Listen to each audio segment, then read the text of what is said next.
Shallallahu Alaihi Wasallam. Fatimah merupakan putri bungsu Rasulullah dengan Khadijah. Meskipun lahir di keluarga yang serba ada, Fatimah kecil tidak memiliki ibu susu seperti layaknya anak-anak suku Quraisy saat itu.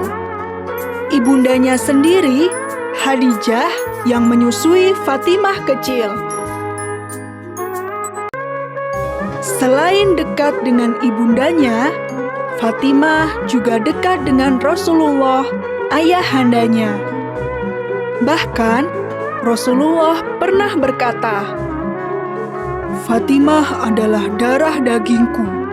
Apa yang menyusahkannya juga menyusahkanku, dan apa yang mengganggunya juga menggangguku." Hadis riwayat Ibnu Abdil Bar.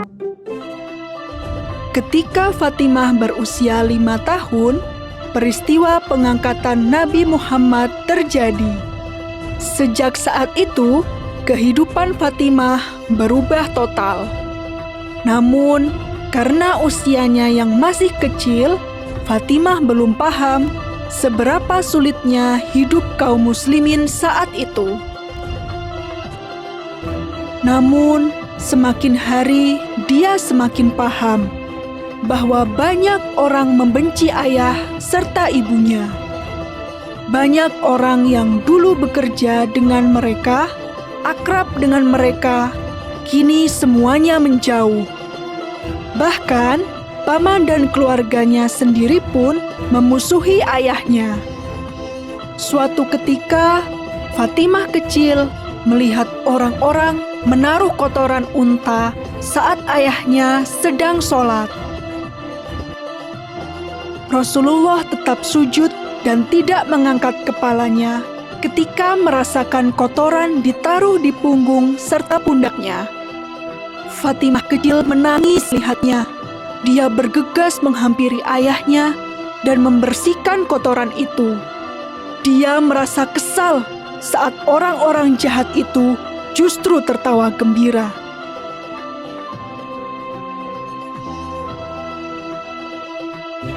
Semakin hari, kekejaman kaum Quraisy semakin meningkat. Mereka mengucilkan, mencela, berbuat kasar, hingga memboikot seluruh kegiatan kaum muslimin, mengakibatkan kaum muslimin jatuh dalam kemiskinan, tidak terkecuali keluarga Rasulullah. Harta Khadijah habis untuk membiayai perjuangan menegakkan Islam, sehingga Fatimah kecil pun sudah terbiasa hidup sederhana sejak kecil. Ketika telah beranjak dewasa, Rasulullah menikahkan Fatimah dengan Ali, seorang pemuda yang memiliki sifat mulia. Dia merupakan sepupu Rasulullah sendiri. Setelah menikah, Fatimah tinggal di rumah suaminya. Rumah itu sungguh sederhana, tidak ada perabot apapun. Jarak rumah Fatimah dan rumah ayahnya sangatlah jauh. Hal ini membuat Fatimah tidak bisa terlalu sering mengunjungi ayahnya. Dia juga tidak bisa terlalu sering mengikuti semua kegiatan ayahnya. Meski demikian, Fatimah tetap patuh. Saat suaminya pergi, dia akan menjaga rumah dengan baik. Setelah Khadijah, istri tercinta wafat, dan Fatimah, anak perempuannya tinggal begitu jauh, Rasulullah merasa sedih dan kesepian. Rasulullah berencana untuk memberikan Ali dan Fatimah rumah yang lebih dekat.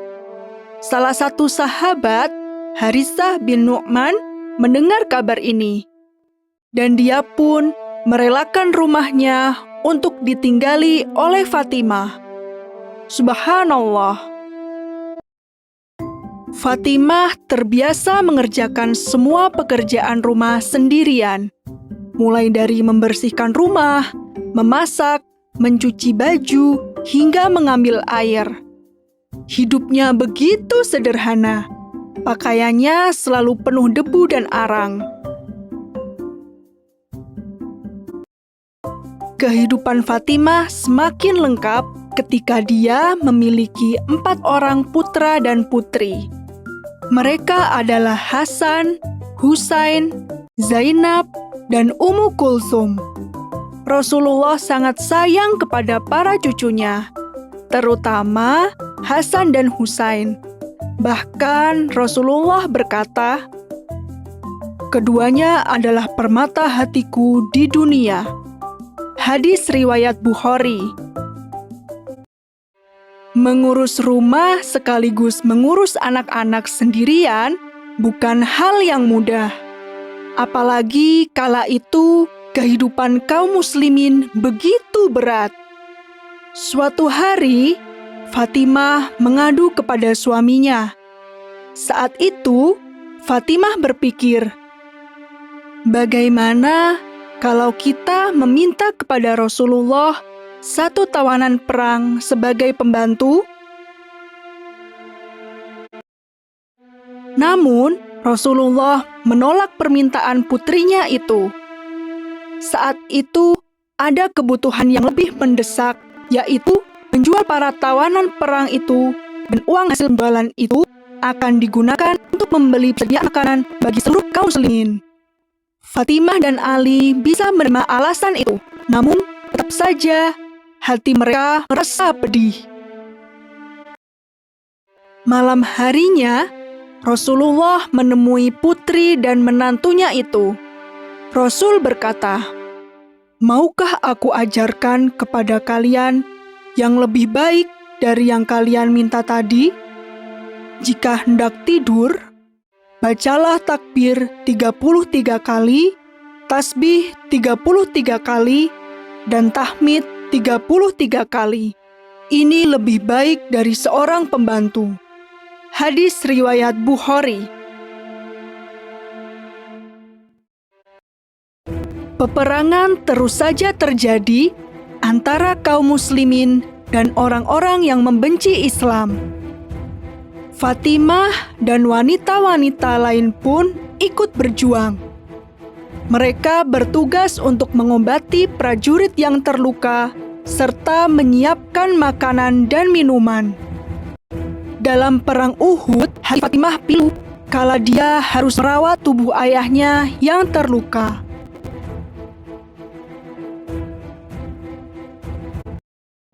Luka di tubuh Rasulullah sangat dalam hingga darah tidak bisa berhenti mengalir. Dengan sabar, Fatimah merawat ayahnya hingga sembuh. Meski harus berhadapan dengan maut setiap hari, Fatimah tidak pernah takut.